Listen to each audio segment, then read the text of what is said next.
What would you do if you encountered a creature so terrifying, so otherworldly, that it seemed to bring death and despair in its wake? Would you dismiss it as a trick of the mind, or would you believe that something beyond comprehension was watching you? In the small town of Point Pleasant, West Virginia, between 1966 and 1967, the residents were plagued by sightings of something that defied logic, a creature that would come to be known as the Mothman. The first chilling encounter took place on November 15, 1966. Two young couples were driving through the darkened roads near an abandoned TNT factory on the outskirts of town. Suddenly, their headlights illuminated something inhuman. It stood over 7 feet tall, with massive wings folded against its body. Its eyes, glowing an unearthly red, pierced through the darkness, staring straight into their souls. Terrified, the couples sped away, but the creature gave chase, soaring above their car with a speed that no earthly being could match. Its wings beat with a sound like distant thunder, and its eyes never left them. When they finally reached town, they reported the encounter to the police. But what could the authorities do against something that seemed born of nightmares? More sightings followed. Townspeople reported seeing the Mothman perched on rooftops, its massive wings spread like a dark omen. It didn't just watch, it seemed to stalk, appearing outside bedroom windows or hovering in the shadows at the edge of the forest.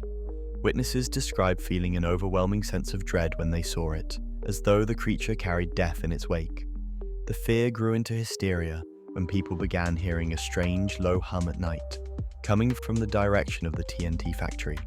Some claimed the Mothman's presence was accompanied by flickering lights in the sky, suggesting a connection to UFOs.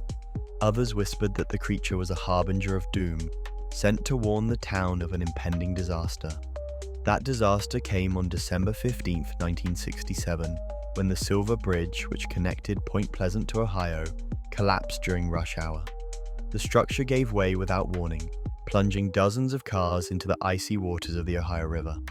46 people lost their lives that day, and the town was consumed by grief. In the aftermath, stories emerged that the Mothman had been seen near the bridge in the days leading up to the collapse. Witnesses claimed it had been perched high above the structure, watching, waiting. Had it come to warn them of the tragedy, or was it somehow responsible? After the bridge collapsed, the sightings of the Mothman ceased, as though the creature had fulfilled its dark purpose. But the fear it left behind never faded. The TNT factory, its suspected lair, was abandoned entirely, but rumors persisted of strange noises and shadowy figures lurking in its ruins. Decades later, the legend of the Mothman still haunts Point Pleasant. Was it an undiscovered creature, a being from another dimension, or something far more sinister? What connection, if any, did it have to the bridge collapse? And most chillingly of all, did the Mothman leave, or is it still out there, waiting for its next prophecy to unfold? What do you think? Was the Mothman a messenger of doom, a malevolent force, or simply an unexplained creature of our world? If you were to see those glowing red eyes staring at you in the night, what would you do? Don't forget to subscribe for more scary, mysterious, and haunting stories.